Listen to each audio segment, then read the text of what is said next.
করছে। তবে ভক্তমণ্ডলী মায়েরা, ভক্ত হওয়া তো সোজা ব্যাপার নয়। ভক্ত হতে গেলে শুরু থেকে শেষ পর্যন্ত তোমার পরীক্ষা দিয়ে দিয়ে যেতে হবে। আজ ভগবান ভক্তকে পরীক্ষা করার জন্য একটা ছোট্ট ঘরের মধ্যে তিনি এমন ভাবে শয়ন করে আছেন,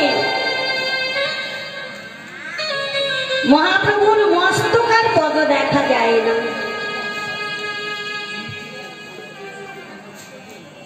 পদ সেবার কারণে গোবিন্দ তখনই ভাবিয়া আপন মনে নিজ বহির্বাস লইয়া অঙ্গেতে ধরিয়া সেবা করে শ্রীচরণে। গোবিন্দকে দেহের মধ্যে গো শব্দে ইন্দ্রিয় বৃন্দ বশীভূত হয়, যারই নাম করলে গোবিন্দ তারই নাম কেমনে করবে? যখন নিতাই ঠাকুর তীর্থে গিয়েছিলেন,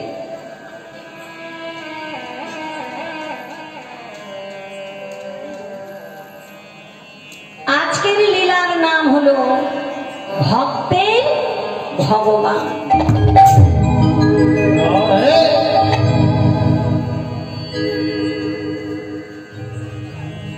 মহাপ্রভু একটা ছোট্ট ঘরের মধ্যে এমন করে শয়ন করে আছে, মহাপ্রভুর মস্তকার পদ দেখা যায় না।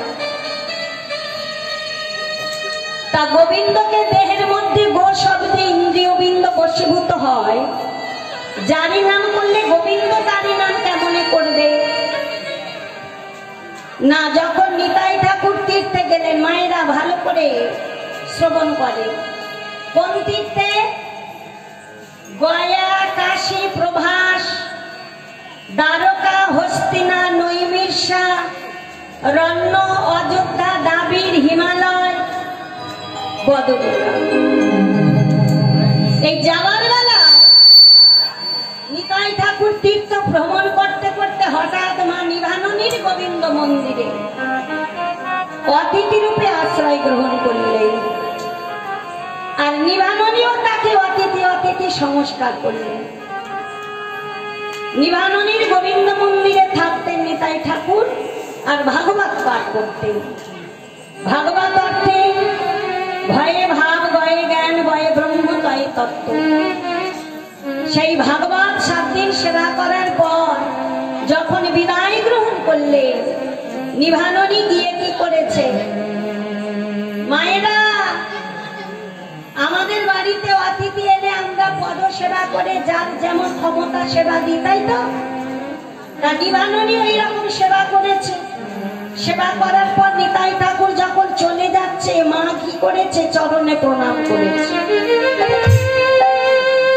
নিতাই ঠাকুর বললেন,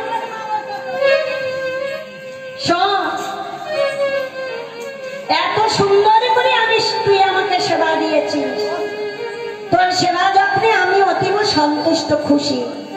তাই যাওয়ার বেলায় তোকে আশীর্বাদ করে যাই, মা, গোবিন্দের সেবা দিলি, গোবিন্দ কৃপায় তুই একটি সুসন্তান লাভ করবি। যেই না বলেছে সুসন্তান লাভ করবি, অমনি নিভাননী চিৎকার করে